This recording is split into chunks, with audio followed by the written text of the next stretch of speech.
Monsters ಜಾಸ್ತಿ ಆಗ್ತಿದ್ದಾರೆ. ನಾವೀಗ ಏನ್ ಮಾಡೋದು? ಈಗ ನಾನ್ ಅವ್ರನ್ನ ನೋಡ್ಕೋತೀನಿ. ನಾನು ಕೂಡ ಬೇಡ ಫ್ಲೋರಾ, ಮ್ಯೂಸಾ ಜೊತೆ ನಾನ್ ಇರ್ತೀನಿ. ಲೇಲಾ, ಈ ಜಾಗ ಪೂರ್ತಿಯಾಗಿ ಗೊತ್ತಿರೋದು ನೀನೊಬ್ಳಿಗೆ. ಮತ್ತೆ ಸ್ಟೆಲ್ಲಾ, ನಿನ್ನ ಪವರ್ ತುಂಬಾ ಮುಖ್ಯ ಆಗತ್ತೆ ಆ ನೆರಳನ್ನ ಸೋಲ್ಸೋದಿಕ್ಕೆ, ಬ್ಲೂಮ್ ಅನ್ನ ಕಾಪಾಡೋದಿಕ್ಕೆ. ಹಾಗಾಗಿ ಹೋಗಿ ಎಲ್ಲ. ಗರ್ಲ್ಸ್, ನಾವ್ ನಿಮ್ ಜೊತೆ ಇರ್ತೀವಿ.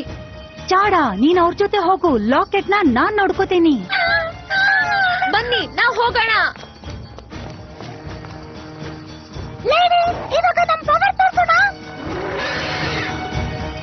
ಇವ್ರು ನಮ್ಗೆ ಟೋಸ್ಟ್ ಇದ್ದ ಹಾಗೆ, ಬೇಗ ಮುಗ್ಸೋಣ.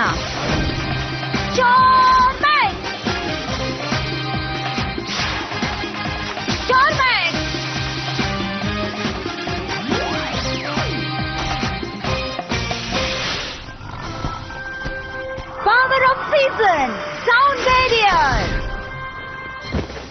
ನನಗೆ ಯೋಚನೆ ಆಗ್ತಿದೆ, ನಾವಿಲ್ಲಿರೋದನ್ನ ಟೆಕ್ನ ಕಂಡು ಹಿಡಿತಾಳ. ಅವರಿಗೆ ಗೊತ್ತಾಗತ್ತೆ ನಾವಿಲ್ಲಿರೋದ್ರ ಬಗ್ಗೆ. ಹೀಲಿಯಾಗೆ ಮೆಸೇಜ್ ಪಾಸ್ ಮಾಡುವಂತ ಒಂದು ಟೆಕ್ನಿಕ್ ನನಗ್ ಗೊತ್ತಿದೆ.